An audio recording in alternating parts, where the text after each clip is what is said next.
स्वागत है दोस्तों आपका हमारे इस चैनल में। आज के वीडियो में हम जो बात करने वाले हैं वो है आपका एक छोटा सा लेकिन बहुत ही इंपॉर्टेंट। तो आज जो न्यूमेरिकल आप पढ़ेंगे ना वो बहुत ही छोटे छोटे हैं, ठीक है, और बहुत ही सिंपल है, कुछ नहीं करना है। इसीलिए दोनों न्यूमेरिकल को, क्योंकि दोनों क्या थे, एक दूसरे के मतलब लगभग बराबर है, लेकिन एक में कुछ और ही पूछा था, एक में कुछ और पूछा था, बट फॉर्मूले की शुरुआत दोनों में एक ही से हुई थी, ठीक है। दोनों क्वेश्चन में जो फॉर्मूले हैं वो एक ही फॉर्मूले हैं, ठीक है। एंड में क्या होता है, दूसरे वाले में थोड़ा सा बदल जाता है, ठीक है। तो जरा देखिए पहला क्वेश्चन समझिए। पहले क्वेश्चन में आप जरा इसको पढ़िए। एक घर में क्या है, 100 वाट का बल्ब प्रतिदिन 5 घंटे जलता है। एक घर है जिसमें 100 वाट का बल्ब प्रतिदिन कितने घंटे जलता है, 5 घंटे। तो एक महीने में खर्च हुए विद्युत ऊर्जा की गणना यूनिट में कीजिए, ठीक है। अगर कोई बल्ब है, ठीक है, वो 100 वाट का है, अगर वो डेली 5 घंटे जलता है, वो भी पूरा महीना मतलब 30 दिन कंटिन्यू जलता है, ठीक है, तो उससे कितनी बिजली खर्च होगी, उसी को क्या करना है, आपको यूनिट में मेजर करना है, ठीक है। क्वेश्चन हमारा यही कह रहा है। तो जरा देखिए, अब नीचे देखिए, व्यय विद्युत ऊर्जा का फॉर्मूला क्या होता है, वाट इंटू घंटा बटे 1000, ठीक है। व्यय विद्युत ऊर्जा इज इक्वल टू क्या होता है, वाट इंटू घंटा बटे 1000।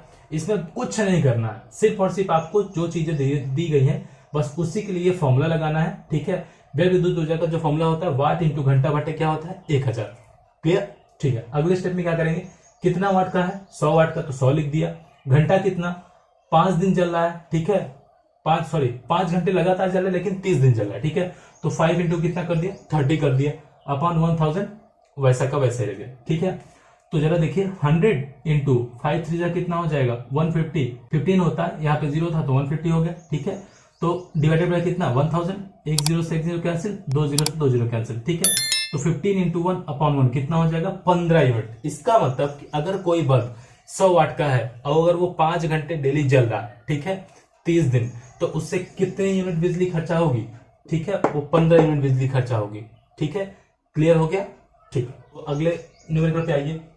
इसके देखिए, 60 वाट सामर्थ्य के विद्युत बल्ब को, ठीक है, अब यहाँ पे बल्ब की सामर्थ्य कितनी है, 60 वाट, उस वाले में कितनी थी, 100 वाट, ठीक है, को 10 घंटे प्रतिदिन जलाने मत, ठीक है, 10 घंटे प्रतिदिन। अब जरा देखिए, वो 5 घंटे जलता था, 30 दिन जलता था, लेकिन ये 10 घंटे डेली जल रहा है, ठीक है, और 30 दिन जल रहा है, तो कितने जूल विद्युत ऊर्जा व्यय होगी। अब यहां पर जो विद्युत ऊर्जा आपको निकालनी है वो जूल में निकालनी है, ठीक है। इतना काम तो हमको करना ही करना है, उसके अलावा जूल में कितनी ऊर्जा व्यय होगी आपको ये देखा, ठीक है। तो फॉर्मूला सेम रहेगा, व्यय विद्युत ऊर्जा इज इक्वल टू क्या हो जाएगा, वाट इंटू घंटा बटे 1000। तो सेम काम, वाट की जगह कितना रखेंगे, 60 रखेंगे, घंटे की जगह 10 गुणे 30 कर देंगे, बटे कितना 1000, ठीक।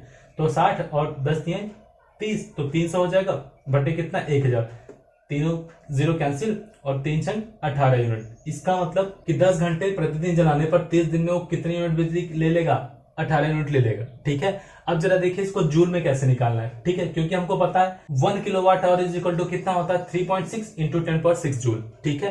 3.6 इंटू 10⁶ जूल होते हैं, ठीक है, 1 किलोवाट आवर में, 1 किलोवाट घंटे में, ठीक। तो क्या करेंगे, व्यय विद्युत ऊर्जा इज इक्वल टू क्या कर देंगे, जितनी यूनिट खर्च हुई थी उसका क्या कर दीजिए, मल्टीप्लाई कर दीजिए। 18 इंटू क्या कर दीजिए, 3.6 इंटू 10⁶ जूल, मल्टीप्लाई कर दीजिए, वैल्यू कितनी आ जाएगी, 6.48 10⁻7 जूल, ठीक है। तो जूल में इसकी वैल्यू कितनी आएगी, 6.48 इंटू 10⁻7 जूल। क्लियर हो गया। अगर जूल में पूछेगा तो आपको क्या करना पड़ेगा, 1 किलोवाट आवर में जितने जूल होते हैं उससे जो यूनिट आई रहेगी उसको क्या कर देंगे, मल्टीप्लाई कर देंगे, ठीक है। तो अगर आप इसको नोट करना चाहते हैं तो नोट कर लीजिए, और अगर समझ गए हैं तो बहुत अच्छी बात है। तो आज के वीडियो में बस इतना ही, और वीडियो देखने के लिए आपका बहुत बहुत शुक्रिया। मिलते हैं अगले वीडियो में।